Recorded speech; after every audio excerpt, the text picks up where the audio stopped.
Hi guys, how's it going? Well, I just came in from a project I've been working on outside with some lawn care equipment, and I am hot and tired and kind of sweaty and all that stuff. So I thought I would just, instead of going on camera, I thought I would just do one of these let's talk about videos and talk about my 1993 Chevy Silverado truck I used to have.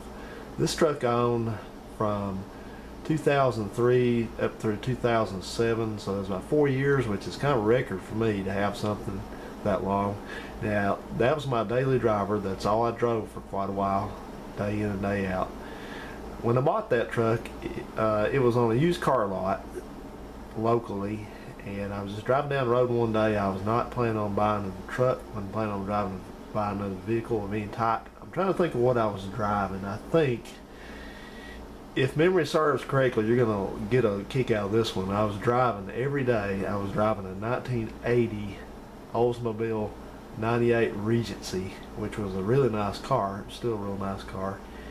And I had bought that car off of a car lot. That was an ex-diesel 98 that had been converted to a 350 gasser. Run really nice car.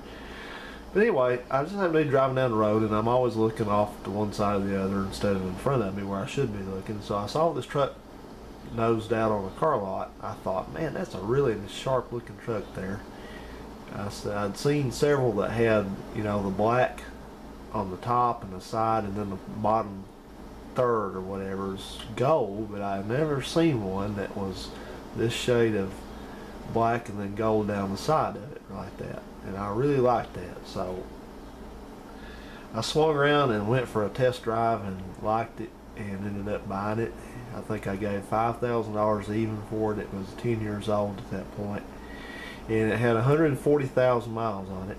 It was a 350 TBI 350 with a 4L60E transmission and a 342 rear end in it. And it was all stock. The only thing different about it, somebody had used it to tow a little bit because it had a trailer brake controller in it, and it had a big old transmission cooler in it. So I got that truck, and I immediately sold the 98 because I didn't need it, didn't really want to keep it at that point. So I was just driving this truck every day, and it had a couple minor issues with it when I first got it. The first thing I noticed about it was that the wiper motor was going out in it. The wipers would work, but they would stop and then start back up again, run a little bit, stop, and they were kind of making a noise, you know, a loud noise. So I just isolated it to the wiper motor. So I put a new wiper motor on it, and that fixed that. And that may have been all that was really wrong with it when I first got it. Well, I think what the other thing was, I think it needed an idle arm put on it. So I did that, and just drove it every day. And I didn't drive it too long before I started having my first issues with it. And what happened was, back then I lived a lot closer to the drag strip down south of here, and so I was on my way to the drag strip one night, and some friends were with me. I actually believe I had friends at that time. No, they're still friends. I still know them. But anyway, we were all loaded up. We headed to the drag strip. We were just going to watch the time trials, which we did a lot of that back then. And so we got there, no problem, and we were heading back, and we stopped for gas. And when we stopped, I thought I smelled a little bit of coolant. So I got out and just kind of looked around, didn't see anything leaking, and my buddy was getting out of the passenger side. He said, "Hey man," I said, "you got antifreeze leaking out of the door over here." And sure enough, there was antifreeze that soaked into the carpet so much that it was starting to drip out the passenger door. And what happened was the heater core blew. And it didn't blow so bad that we couldn't drive it. We just put a little bit more coolant in it, and we just made it back home okay. So I went ahead and put a heater core in it. It's not a big deal on those. It's just right under the dashboard. So I swapped that out, replaced it, and that was that. So I drove it several more months, no issues of any type. And at that point I started to notice that I was leaving a little puddle of coolant out on the ground when I'd park in a parking lot like for a few hours. I'd come back out and there'd be, started out as like about an inch in diameter, and it just slowly got a little bit worse, and a little bit worse, and a little bit worse. And I started hunting this coolant leak, and I got under the engine and looked, and it appeared to be coming right off the bell housing of the engine, off the transmission. So I thought, oh boy, I said, this thing's probably got intake gaskets going, or it's got that connector up on the heater hose connector may have been going bad. That was the original. That's one of those push lock connectors that tends to give problems. Even back then they were giving problems. So anyway, long story short, I was convinced that it needed intake gaskets, so I spent one entire weekend and pulled the intake off and replaced the intake gaskets, which weren't bad. Put it all back together, it still leaked. So needless to say, I was pretty pissed. So I drove a little bit more, and just trying to think about this, and got under again and looked and looked and looked. And sure enough, that stupid thing was, what had happened was, it had a heater, a freeze plug was rusted through behind the starter, and the way it was leaking on the starter, and it was leaking into the bell housing, and then dripping out of the bell housing. So it fooled me. So I was so mad about it. By then, I knew a guy had a repair shop. That's one of the last times I ever had one of my cars repaired by somebody else. But I was just so PO'd about it. I thought, I'm not touching this thing. So he replaced the freeze plug for about $50. And so I was on my merry way and never had any more leaking problems like that. Now, one thing I did that's going to come back to haunt me later is, at that point I had replaced that heater hose with just a plain nipple fitting in the intake, and then I'd put another normal piece of heater hose on it with clamps, and it had kind of a sharp bend in it, not a kink, but just a pretty sharp bend there on the one part of it. But I didn't think anything about it, so I just went on, rolled on, and I had a few more issues along the way. At some point, I had to put an alternator on it. The alternator started getting noisy, and I had to put a fuel pump on it, and that entailed me taking the bed off of it, which I was not pleased to have to do. It was a hard job. And what else? I had to put a muffler on it, and I had to put valve cover gaskets on it. I had to tune it up. I had to put a couple different thermostats in it. And let's see, getting back to that heater hose, I was working out of town one day, and I was pretty far away from home, and I had not had any trouble at all out of that truck, and I put several thousand miles on it. And so I was cruising along, and I was early in the morning, and I was on my way to my work location, and I'm kind of not a morning person, and I was just kind of groggy, and I wasn't really thinking about how fast I was going. So I was on this 2-lane road, and I kind of looked up, and there was several cars behind me, and I noticed I was down to about 50 miles an hour. So I was just starting up an upgrade, and there was one of these, it was one of these where 2 lanes turns into a 2-lane with a passing lane on our side. So I just went ahead and kicked it down and took off. I thought I'll just get out of these people's way and get over and let them go. And I don't think I went about 1/10 of a mile, and I heard something under the hood go poop, and the engine kept running. I didn't lose power, but I looked up in the rearview mirror, and it looked like something off of James Bond. There was a smoke screen behind me, a steam screen, is steam. I couldn't even see a car behind me. So I was like, oh crap. So I got off the side of the road and turned it off, and got out and looked, and that stupid heater hose that had the sharp bend in it had blown out on the bottom of it and ruptured and dumped the coolant out. So I was about 5 miles outside of town, and I had to call a wrecker because I didn't have any coolant, didn't have another piece of heater hose, didn't have anything. I had to call a wrecker, get towed back to town for $100, and it took me 30 minutes to put a replacement heater hose on it, which I routed a different way, and I used one of those red ones, which I don't like the way they look, but they're supposedly heavy duty. And put coolant back in it, put it back together, and it ran fine. I didn't overheat it. It got off, shut right off, so no problems. I just continued on my way about 2 hours late.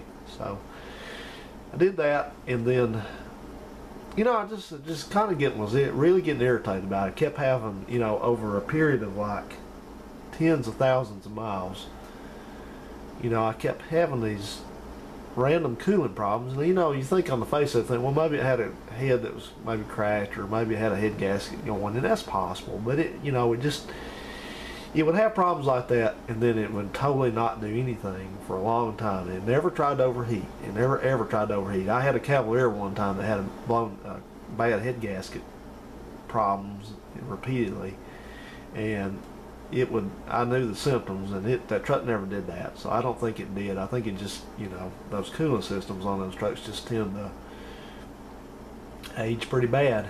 And so the last cooling system problem I ever had with it, was I got out for gas one day. This was sometime later, months down the road, and I was walking around in front of the truck, and I was going to put the gas in. I noticed there was a tiny stream of coolant shooting out of the front of the truck right there. It was just leaking out or something. It was doing something. I heard it hissing a little bit.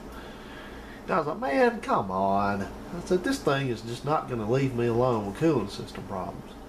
I'm tired of this, you know. I really considered selling it at that point, but I popped the hood and looked, and the radiator right in front of where the upper hose goes in on the front side of it, meaning against the grill, just had a little crack in it all of a sudden.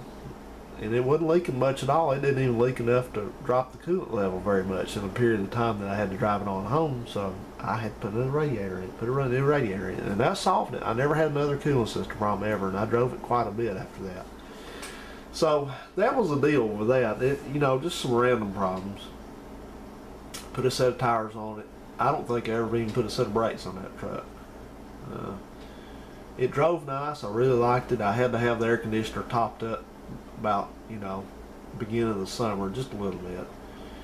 But you know, I really liked that truck because it was roomy. It had a lot of leg room in it, and it rode good and all that. So just I never had any problems with the lights or electrical or anything like that. No brake problems, you know.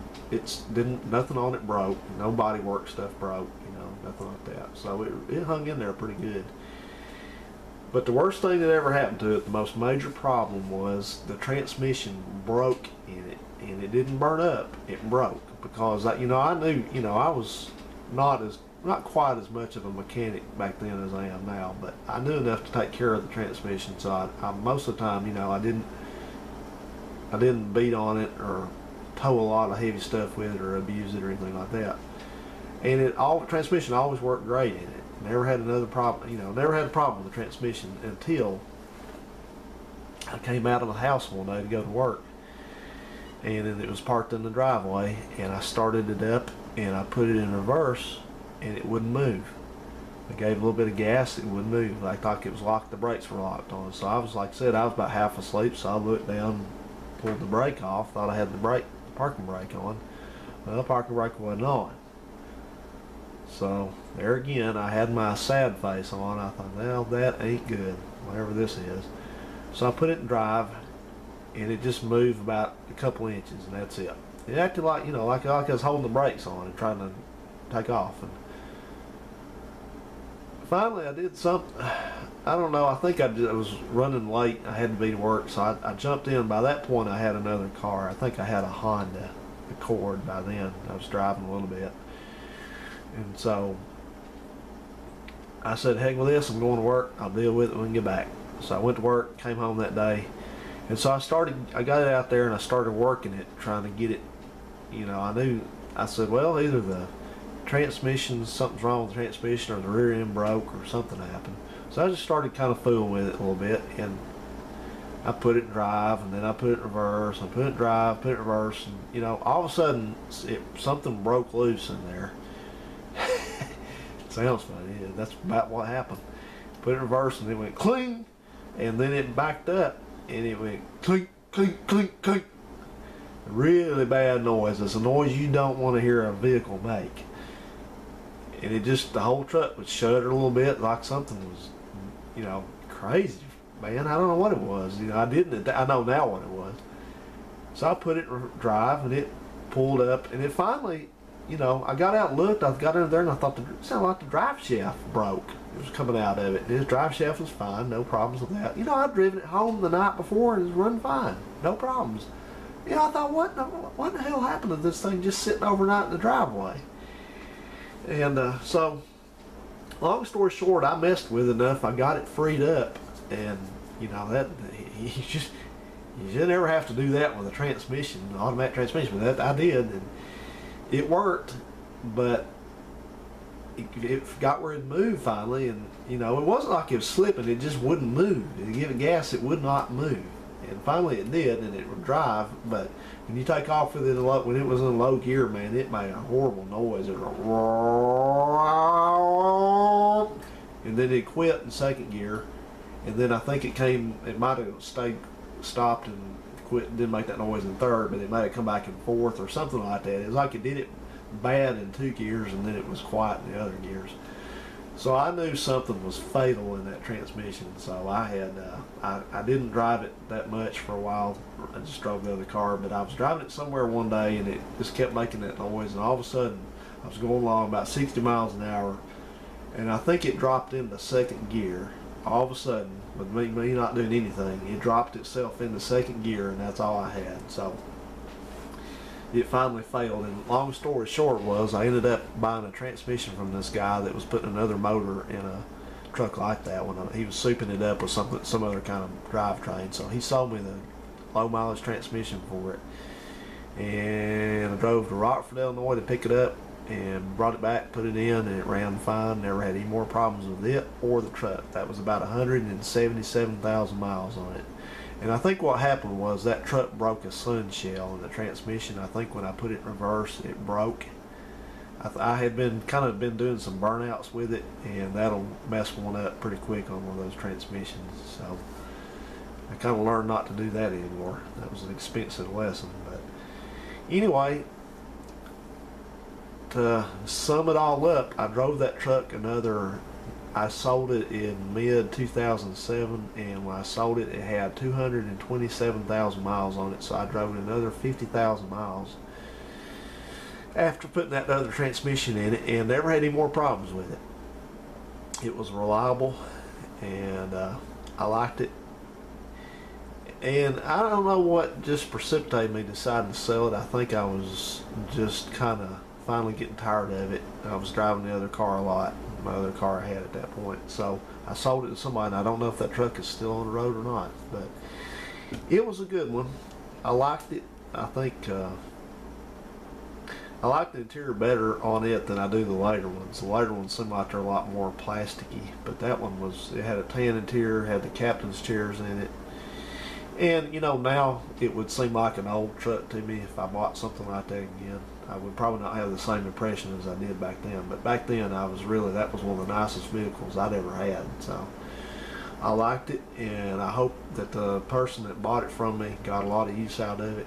It was running good, driving good when I sold it. So that's the story of my 1993 Chevy Silverado extended cab truck, and I hope you enjoyed, and I love hearing your comments, and we'll do this again real soon. Thanks guys for watching.